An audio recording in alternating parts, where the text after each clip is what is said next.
Boa noite a todos. O nosso tema proposto, a lei do trabalho. E como a gente sabe, o trabalho, ele tem vários capítulos nessa história do tempo. Porque Jesus, quando fora elegido para governador do planeta, ele arrumou ou organizou os espíritos, os convidou para que os mesmos participassem dessa arrumação dessa casa para receber então os habitantes muito importantes, esses que a imagem e semelhança de Deus aqui estariam. Entrando nessa creche a princípio, porque aqueles que surgiram primeiro no planeta eram criaturas simples e ignorantes, eram como crianças adentrando a uma creche. A imagem e semelhança de Deus. Mas foram recebidos no planeta completamente diferenciado para eles, que até então não sabiam nada. Não tinham absolutamente nada, não sabiam para onde iriam se dirigir ou o que eles iriam fazer. Porque eles eram movidos pelo instinto. E nós sabemos que o instinto é algo que nos movimenta positivamente para alguma coisa realizarmos. Eles eram completos instintos. E aí eles precisavam observar a sua organização física quando a mesma pedia o alimento. Para que eles pudessem saciar a sua fome, teriam que ir em busca desse alimento, ora fruta, ora as raízes, ora outro alimento qualquer que eles pudessem saciar essa fome. Quando eles tinham as intempéries do tempo, eles precisavam se proteger, mas não tinha como, não sabiam como. E se colocavam em qualquer lugar, debaixo de uma pedra, encostado a uma árvore. O mesmo acontecia quando eles de repente se deparavam com uma fera, que na época eram animais mais abrutalhados, mais ferozes. Eles não tinham como se proteger e corriam e se escondiam. Mas o tempo foi passando e eles, através desse instinto, movido por esse instinto e com o auxílio de um mundo espiritual, porque o Pai não nos abandona, eles começaram então a utilizar o instinto e resolveram ir fazer os seus inventos.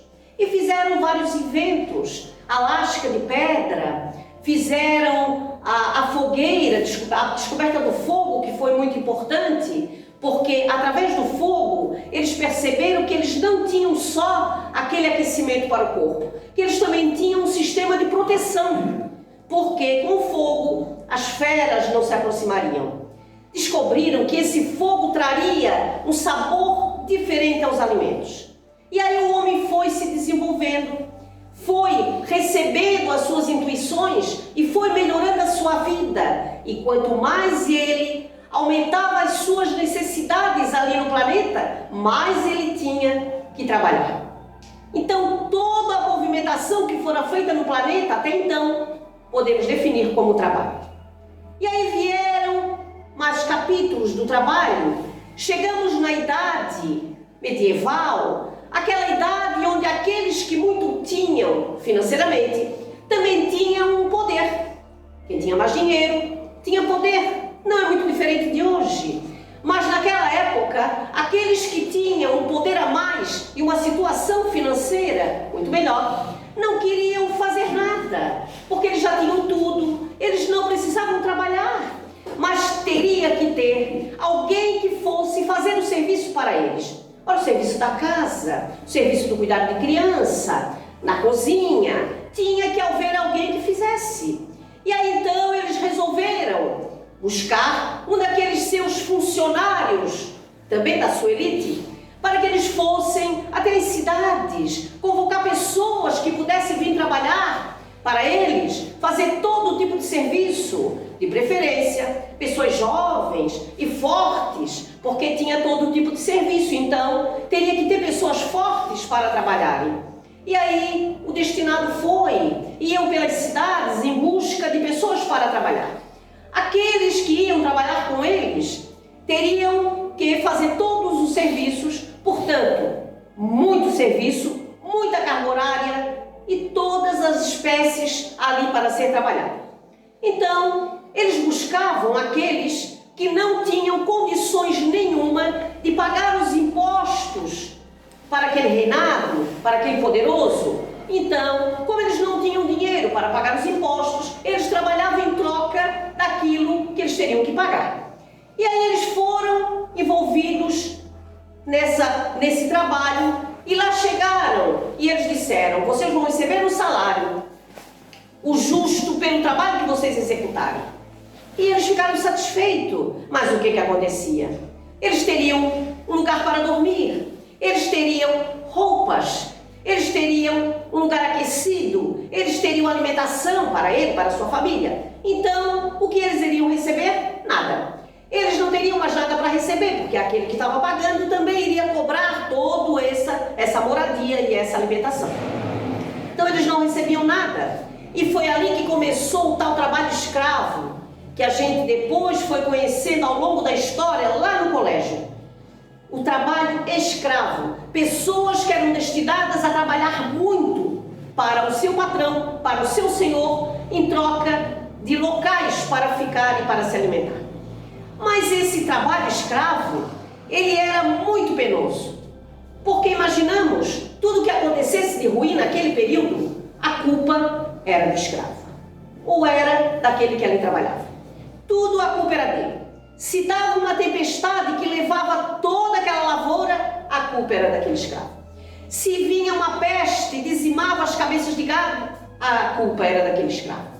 Ou outra intempérie do tempo que devastasse tudo, a culpa era daquele escravo que ali se encontrava. E aí o Senhor, muito vingativo, não se conformava com as coisas que aconteciam e acreditava ser aquele que fora destinado a trabalhar, não cuidou daquilo que deveria cuidar, não fez aquilo que deveria fazer e por isso ele tinha que ser punido. E aí ele era punido num instrumento chamado tripalho, que deu origem à palavra trabalho. Ali ele era punido por aquilo que havia acontecido com as terras, com o gado do seu senhor. Ali começou então a ter o trabalho uma definição de punição. As pessoas que trabalhavam, as pessoas viram que trabalhar era uma punição. E aí ao longo da história fomos vendo grandes filósofos daquela época que diziam que o trabalho era uma coisa terrível, que o trabalho era para aqueles que não tinham capacidade para nada, que o trabalho era um verdadeiro castigo. E aí quando a gente ouve falar do trabalho como castigo, a gente começa a se reportar. Por que trabalho é castigo? E aí a gente lembra uma lenda contada pela Igreja Católica, que todos nós conhecemos, porque é uma lenda muito conhecida. A lenda do Adão e Eva. Uma lenda, gente. A lenda do Adão e Eva. Uma alegoria. Que Deus criou esses dois seres e acomodaram no paraíso. Ali eles poderiam ficar o tempo que eles quisessem. Imaginemos um paraíso, uma coisa muito boa. Então eles não precisavam fazer nada. Eles iriam viver tranquilos, comer tudo que eles quisessem, se divertir como eles quisessem, contando que eles não se alimentassem de um determinado fruto. Ali eles não poderiam tocar, que era, como nós conhecemos, a maçã. Eles poderiam comer qualquer fruto do paraíso, mas a maçã seria intocável. E aí eles começaram então a passear por esse paraíso, maravilhando-se com a paisagem. Mas todos os dias, quando eles passavam, estava aquela macieira carregada de fruto e chamava muita atenção porque eram frutos vermelhos, bonitos, e eles passavam e já nem olhavam mais direito, porque se olhasse, poderia sentir vontade de comê-la. E passa um dia, e passa dois, e passa três, e conforme o tempo foi passando, mais foi aguçando a atenção deles para aquele fruto. E quando chegou um dia, eles banharam-se nos rios e ao voltar para casa, a Eva ficou um pouco mais para trás. Não que mulher seja assim, atrasada, não. Ela queria se banhar um pouco mais, apreciar mais a natureza e ali ela ficou. E o Adão, veio-se embora. Não também que os homens sejam afobados, não é isso? É que ele resolveu voltar. E quando a Eva voltava, ela passou por baixo da macieira e veja só, uma serpente falou com ela, lá tinha uma serpente para conversar com ela. E chamou a atenção dela. Por que vocês não comem desse fruto? E ela disse, esse fruto a gente não pode comer. Deus falou que esse fruto é proibido. Nós podemos comer qualquer coisa, mas por que não? Vocês perguntaram para ele por que não pode comer? Não, não pode comer. Mas olha só, esse fruto é igual aos outros. Por que é que vocês não podem comer? Coma, leva para Adão. E ela disse não. E ela foi embora. Mas chegou em casa, ela disse para Adão, ô Adão, eu passei na macieira hoje e você não vai acreditar que a serpente conversou comigo e me disse que aquele fruto é delicioso e que Deus guardou para ele. E o Adão disse, deixa para lá, mulher, esquece isso.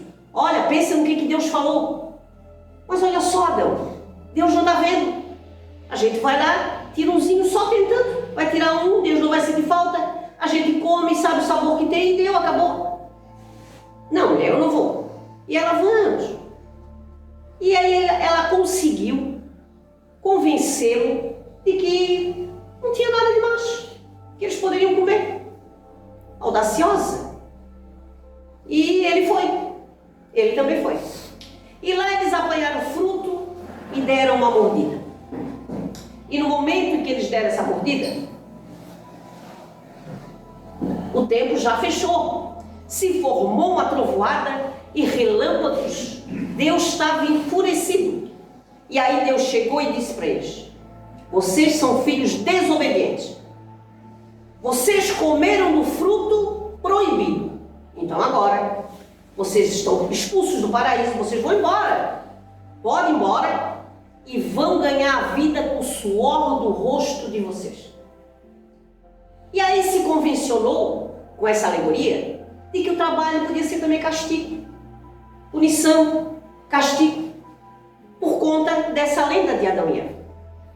Mas a história do trabalho, ela atravessou as linhas do tempo e chegou ao tempo de Kardec, que fez várias perguntas, e nós encontramos no capítulo 3 do Evangelho segundo o Espiritismo, do Livro dos Espíritos, lá na terceira parte, onde ele faz várias perguntas para os espíritos com relação ao trabalho. Se o trabalho é uma lei da natureza. E eles respondem que o trabalho é a lei da natureza. E nós sabemos que quando falamos da lei da natureza, nós falamos de leis divinas, leis perfeitas, imutáveis, muito diferente da nossa. Porque perante o trabalho material, sabemos que sofremos algumas modificações. E essas modificações nas leis trabalhistas, material, começam a partir de 1886, quando, em Chicago, nos Estados Unidos, ali homens e mulheres de fábricas e indústrias, sentindo-se completamente desfavorável com o trabalho que realizavam, com cargas horárias exaustivas, sem direitos à folga, um trabalho sem um salário, apenas por aquilo que eles exerciam, o que não dava nada, porque teriam que trabalhar muito para ganhar pouco. Então eles, nesse dia, no mês de maio, eles resolveram fazer uma paralisação geral para fábricas e indústrias, no movimento para que os patrões prestassem atenção nos seus funcionários. Se eles parassem, nada funcionava. Naquela época a mão de obra era muito mais manual do que com máquinas. Então eles fizeram esse movimento, um movimento pacífico, até então. Porque houve movimentação de polícia por conta de alguns que ali se infiltravam e que não queriam realmente aquela movimentação, e aí começava a virar uma baderna. Mas a partir daquela data, de 1886, eles conseguiram realmente dar uma reduzida na carga horária, conseguiram um salário, não tão bom, mas que dava para ajudar com toda aquela carga horária que eles faziam além, que foi considerado como hora extra e teria que ser pago. Esse movimento chega ao Brasil em 1924. Aqui também chegou esse movimento e as pessoas começaram a se reivindicar. Anos mais tarde, começou os movimentos de greve, todos com um único objetivo: favorecer o funcionalismo, favorecer os trabalhadores naquilo que eles estão reivindicando. Ora por salário, ora por condições mais dignas de trabalho, enfim. Mas se movimentou com um sistema de greve, que nós temos até hoje por aí. Mas o trabalho, ele faz parte do progresso. O trabalho, ele dignifica a criatura. Ele é um antídoto contra o desânimo. Todo aquele que não trabalha, que não se dedica a uma atividade, ele vai prejudicar a vida em sociedade. Ele torna-se o que a gente chama de um zero à esquerda na sociedade, porque ele não executa nenhuma atividade. Porque o trabalho em si é uma atividade que realizamos, ora com intuito profissional e financeiro, mas também temos o trabalho voluntário. Um pouco diferente de um emprego, porque o emprego eu vou destinado apenas por aquela remuneração que eu vou receber para suprir as necessidades que me acompanham. As nossas necessidades da vida: comer, beber, vestir, se aquecer, ter segurança e por aí afora. Então nós precisamos trabalhar.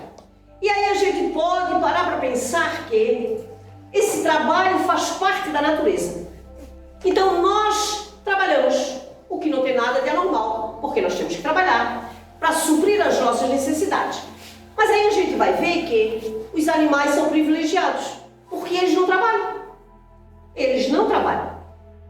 Aí o animal, ele trabalha de uma forma diferente, mas é um trabalho. Se a gente for olhar, é um trabalho. Ele não trabalha para a evolução, ele é extinto, não tem razão. Então ele trabalha apenas para sua manutenção e para a sua procriação e o cuidado da prole por um tempo. E daqui a pouco também ele abandona. Então ele trabalha não pelo progresso. O trabalho dele é diferenciado. Mas, em suma, todo o trabalho que o animal executa, ele está auxiliando Deus no processo de progresso da natureza.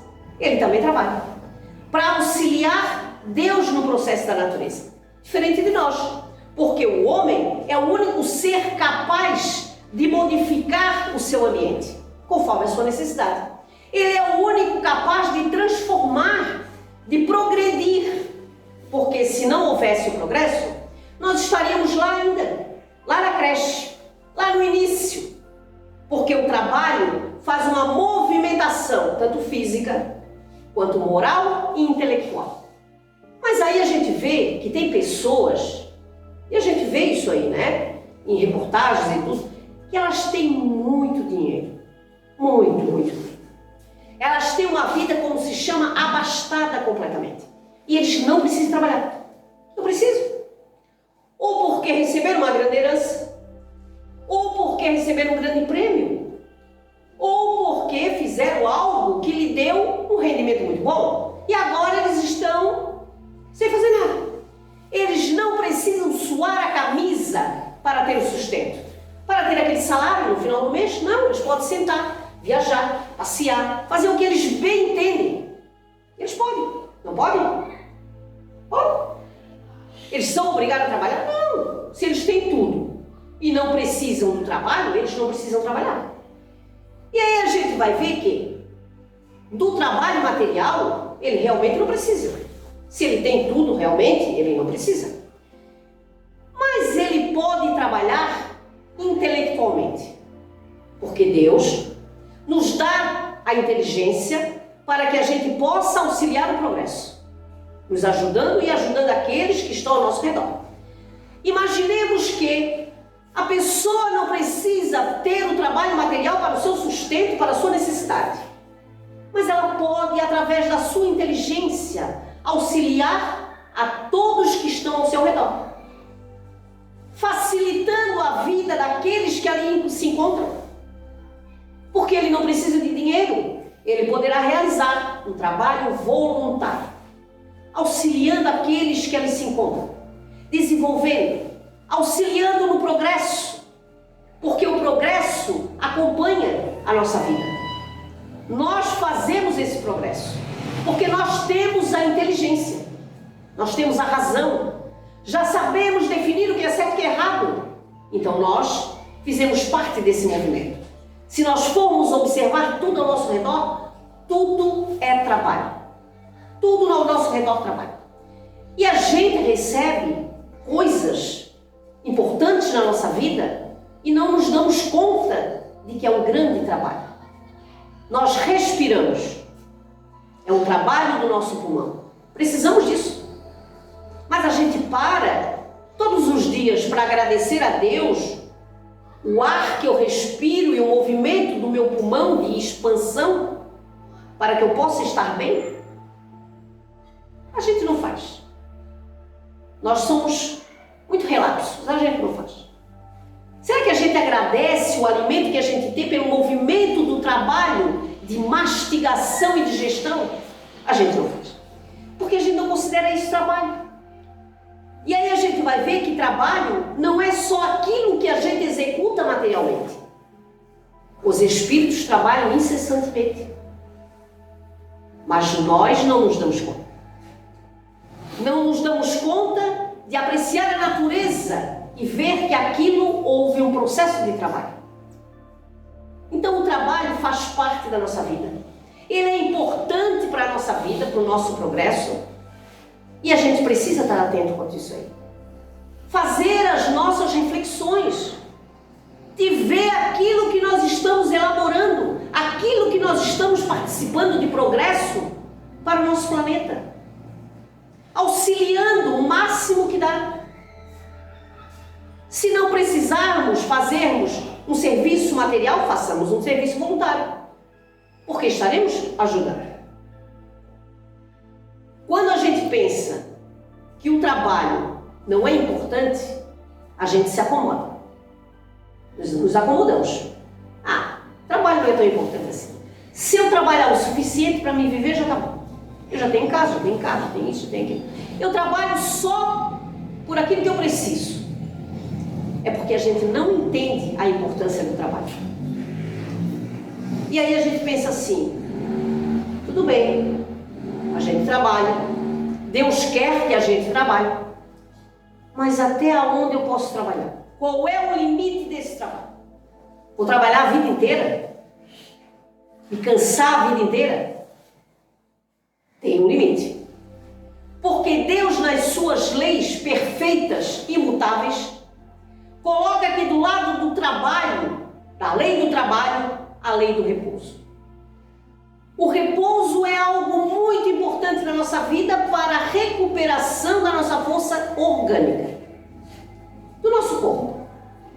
Porque se a gente pensar em repouso como algo positivo, é muito positivo.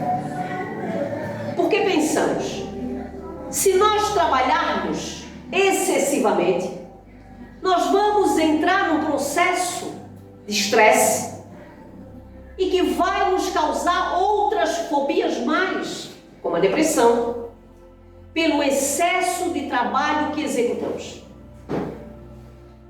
Aquele excesso de trabalho poderá nos levar a um desequilíbrio tal que daí vamos ter problemas. Até onde vai esse meu limite? Eu posso reconhecer esse meu limite. Até onde vai esse meu limite? Esse meu limite vai até onde o meu corpo consegue suportar. A minha mente consegue suportar. Eu consigo acompanhar aquele processo sem me tornar doente. Sem se tornar um processo patológico. Aí eu estou no limite. Então, o repouso é necessário. Mas a gente, muitas vezes, pode confundir repouso com preguiça, que não tem nada a ver. Repouso não tem nada a ver com preguiça. O repouso é aquelas horas necessárias que a gente precisa ter para relaxar, para colocar o nosso corpo em dia, a nossa mente. Podemos fazer de variadas formas. Deitar na rede, de perna para cima. O problema é só nosso. Ou trocar a nossa atividade. Se trabalhamos muito sentado, vamos fazer uma atividade de caminhada. estamos repousando, estamos caminhando. Se nós trabalhamos no serviço braçal, nós vamos fazer uma gastronomia, por exemplo, fazer um jantar, um prazer, alimentação. E assim a gente vai fazendo o nosso repouso, mudando de lado. Eu faço isso, eu passo a fazer isso por algumas horas. Só para que eu possa relaxar. Relaxar a mente, sair daquele foco do meu dia a dia, daquele trabalho que eu executo, que às vezes é muito exaustivo. Mas se por acaso você for colocado numa condição de trabalho, porque isso acontece, que você não suporta, aí você vai fazer uma avaliação, né? Poxa, com tanta coisa para fazer na vida, eu fui cair justamente naquilo que eu não gosto.